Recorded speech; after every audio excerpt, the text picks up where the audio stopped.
और उनका body of work भी बहुत बहुत ज्यादा वास्ट है। उन्होंने हर चीज पे लिखा हुआ है। उन्होंने सोशियो इकोनॉमी से लेके ट्रेजेडी से लेके प्रेम कहानियों से Yes, लेके और डैम के लिए अपने पलायन के लिए उनके और समदेड़ी वाला गाना था जो हाँ हाँ हाँ और एक वो है नया नया, तो इन सब मुद्दों पे कोई लिखता नहीं है। एग्जैक्टली गढ़वाल कुआं में ये बांध वो बांध, यस यस यस ज्यादातर मतलब 90-95% गाने हाँ प्यार प्रेम के ही है एग्जैक्टली कि ये मैं वो तू मेरी ये मैं तेरा वो। लेकिन नेगी डी का जो बॉडी ऑफ वर्क है हाँ, वो काफी वास्ट है। वास्ट है, मतलब उन्होंने हर चीज पे गाने लिखे हैं, विविड है, डाइवर्स है, बहुत डाइवर्स, एग्जैक्टली बहुत ही ज्यादा। ऐसा कोई पहलू नहीं है मुझे लगता है जो उन्होंने छुआ ना हो, उत्तराखंड का या जी। कल्चरल न्यूआंसेस का कोई भी पहलू शायद उन्होंने नहीं छुआ, सॉरी उन्होंने वो उनसे छूट गया हो। हाँ, उन्होंने उसको लिया और अच्छे तरीके से उसको इंटरप्रेट किया, उसको वर्ड्स में ढाला और दुनिया को म्यूजिक के थ्रू उनको दिया। That's wonderful. नेगी जी जितने बड़े सिंगर हैं उससे कई बड़े वो पोएट हैं मेरे हिसाब से। हाँ हाँ, Negi ji is a very rare blend of musician, poet, a singer, a songster, तो ये blend बहुत रेयर होता है, इट्स वेरी रेयर। ये blend हर कहीं आपको देखने को नहीं मिलेगा। अगर मैं ग्लोबल सिनेरियो की बात करूं तो ऐसा बहुत कम देखने को मिलता है, बहुत कम देखने को मिलता है। बल्कि एक लखनऊ बेस्ड कोई मैगजीन थी बीच में जिन्होंने नेगी जी का जो एक कंपैरिजन कहो या उनको एडजेक्टिव देने की कोशिश किया था, तो वो मैगजीन ने कहा था कि Negi is the Dylan of hills, the Bob Dylan. अच्छा, बॉब डायलन, या सो मे बी दैट्स कभी कभी तो कंपैरिजन करना it's not good because everybody is a unique personality और उसका body of work, the way of interpretation and expression. Exactly. तो हालांकि वो कभी कभी जस्ट नहीं लगता कि आप कहें कि Negi ji is the Bob Dylan of hills, it doesn't sound good sometimes. Negi is Negi, he is Bob Dylan, yes yes yes, he can not be that, he is more than that sometimes. और उनका अलग एक अपना way of interpretation, way of expression है चीजों को रखने का, तो this is how it goes.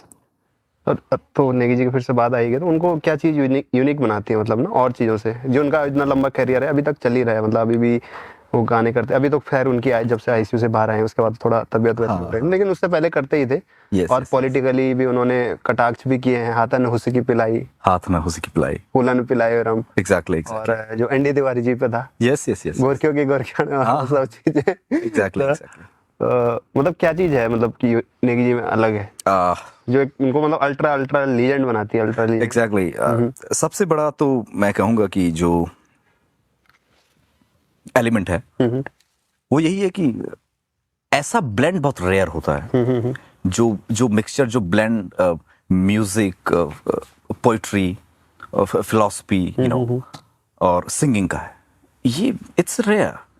तो ये रेयर कॉम्बिनेशन, ये rare blend makes him unique personality. Alright, उसके साथ साथ जिस गहरी बात को बहुत सरल शब्दों में वो आपको बताते हैं, क्योंकि मोस्टली मैंने बहुत जगह ऑब्जर्व भी किया है कि बहुत कठिन शब्दों में अगर आपने कोई चीज कह रहे हैं तो लोग समझते हैं कि मे बी ये कुछ गहरी या कुछ इंट्रिकेट बात है, लेकिन ऐसा नहीं है। लियाला जगुड़ी एक बात कहते हैं कि सबसे कठिन है सरल होना। हाँ, तो नेगी जी ने वो कठिन काम कर दिखाया है। अच्छा, सरलता से सबसे कठिन है सरल होना।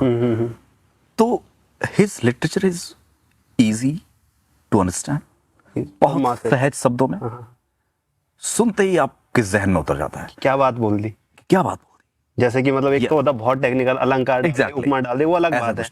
लेकिन किसी ने बोल दिया कि जैसे रैप भी एक पोएट्री है, कि किसी ने बोल दिया कि ये सब बहुत ज्यादा टेक्निकल है। किसी ने बोल दिया कि सीमेंट से निकला गुलाब, उसने बस इतना ही बोल दिया। ये बात खुद में बहुत बड़ी है, बहुत सरल बात। यस यस, लेकिन इसका भाव बहुत बड़ा है, भाव बड़ा है। तो वही चीज है कि बहुत मुश्किल बात को सरल शब्दों में परोसना, दैट्स अ पावर। और छू जाए, और छू जाए, और वो बात हमेशा हमेशा उतनी ही ताजी बनी रहेगी, जिंदगी भर उतनी ताजी बनी रहेगी, और उसी कंडीशन को हम कहते हैं एवरग्रीननेस, सदाबहार। सदाबहार। उनके गाने हैं, उनका साहित्य है। 500 से ऊपर गाने हैं ऐसे नेगी जी, 300 से ऊपर। मुझे लगता है, कहीं मैं पढ़ रहा था, गाए तो उन्होंने काफी हैं गाने, लेकिन जो उनका ओरिजिनल अपना लिखा हुआ जो लिटरेचर है वो बहुत कम है। अच्छा। और वो मुझे लगता है बहुत ज्यादा बुक फॉर्म में नहीं है, केवल उनकी 2-3 किताबें अभी तक हैं। अच्छा। लेकिन अब शायद एक और बुक उनकी पब्लिश हो रही है, जिसमें कोई एक और व्यक्ति हैं उत्तरकाशी से जो ट्रांसलेशन उनका कर रहे हैं। अच्छा अच्छा। तो मुझे नेगी जी से जानकारी मिली।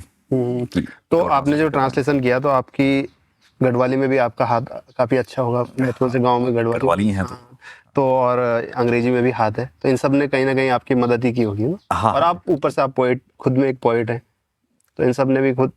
हाँ, देखो, पोइट्री का अगर आपको ट्रांसलेशन करना है, जो पोइट्रिक ट्रांसलेशन है, वो आप तभी कर पाएंगे if you are poet. If you are poet, right. If you are not a poet, the translation would sound mechanical और टेक्निकल, यू नो, उसमें वो बात नहीं आ पाएगी, क्योंकि आपका जो पोइटिक टैलेंट या पोइटिक जीनियस है वो उसमें उतर ही नहीं पाया, यू नो। तो वो एक बड़ा हेल्पफुल एलिमेंट होता है कि if you are a poet and if you know about the languages in a good sense, तो वो फिर बहुत अच्छा translation, you can be faithful and you know, वो बहुत जस्ट होगा आपका जो ट्रांसलेशन, जो रेंडरिंग होगा। So that is how it helps all the things. एक उनका बड़ा वैसा सॉन्ग है, रह गया तेरा मन में, सुना आपने? हाँ, वो भी वैसा है। एक वो है, तेरे खुद तेरे ख्याल, तेरी खुद तेरो ख्याल, वो तो बहुत ही ऐसा गाना है। जबकि ये उनका जो गाना है, मुझे लगता है ये उन्होंने किसी फिल्म के लिए गाया है। और नेगी जी के खुद ही शब्दों वो कहते हैं कि देखो, जो गाने मैंने फिल्मों में गाए हैं वो कभी भी दिल से नहीं लिखे हुए गाने हैं। अच्छा। वो गाने तो बस मैकेनिकली लिखे हुए हैं, लेकिन वो तो बहुत प्यारे हैं, ऐसे लगता है। प्यारे हैं, डेफिनेटली हैं, क्योंकि किसी को ये बात पता नहीं। लेकिन उन्होंने बताया कि देखो, जो गाने फिल्मों में मैंने लिखे हैं, क्योंकि वो एक सिचुएशन पे लिखे हुए हैं। तो हाँ, चक्रचाल के गाने हैं, कितने खूबसूरत गाने हैं, बहुत ही खूबसूरत। हाँ। उनको मतलब वो कहते हैं कि ऐसे लिख दी। हाँ, उनको कहते हैं कि वो बहुत दिल से नहीं लिखे, दिल से नहीं लिखे हैं। मैंने कहा वाह, ये बड़ी बात है। लेकिन हाँ, बोला कि और जो हैं वो वाकई में वो निकले हैं, वो उद्गार है मतलब मेरे दिल का। तो तेरे को तो तेरे ख्याल तो मेरे फेवरेट है, जैसे अच्छा। जुड़ा हुआ है उसमें, मतलब काफी वैसी चीजें बोलते हैं ना। हाँ, बिल्कुल बिल्कुल। कि तेरी मैं सूरत फूलों में घूमता फिरता हूँ, और ऐसी वाली बात है। तो उसका आपने ट्रांसलेशन नहीं किया, मैं उससे नाराज हूँ आपसे। और जब प्रोजेक्ट मैं करूंगा तो करूंगा उसका, ऐसा कुछ नहीं। अगली बार अब इसका पार्ट 2 निकालेंगे बुक का। बुक का पार्ट 2 क्या, लेकिन इस बुक का एक एडिशन बिक चुका है लगभग। अब दूसरा एडिशन जब निकालेंगे तो उसके साथ मुझे लगता है कि कुछ एक और चीजें जोड़ी जा सकती हैं। अच्छा, जैसे ऐसा पब्लिशर की डिमांड थी। अच्छा कि नए गाने की नया कुछ नए गाने जो ट्रांसलेट नहीं हुए हैं उनको इस एडिशन के साथ जोड़ा जाए। हर एक सेक्शन के साथ 2-2, 4-4 गाने जोड़े। तो उसमें फिर देखूंगा कि अगर आपकी चॉइस को मैं रख पाऊं, आई बी हैप्पी। ठीक। तो सर, आपका पोइट्री में पूरा नाम है दीपक बिजलवाण अनपढ़। हाँ। तो अनपढ़ नाम कैसे पड़ा सर आपका, मतलब क्या क्या कहानी?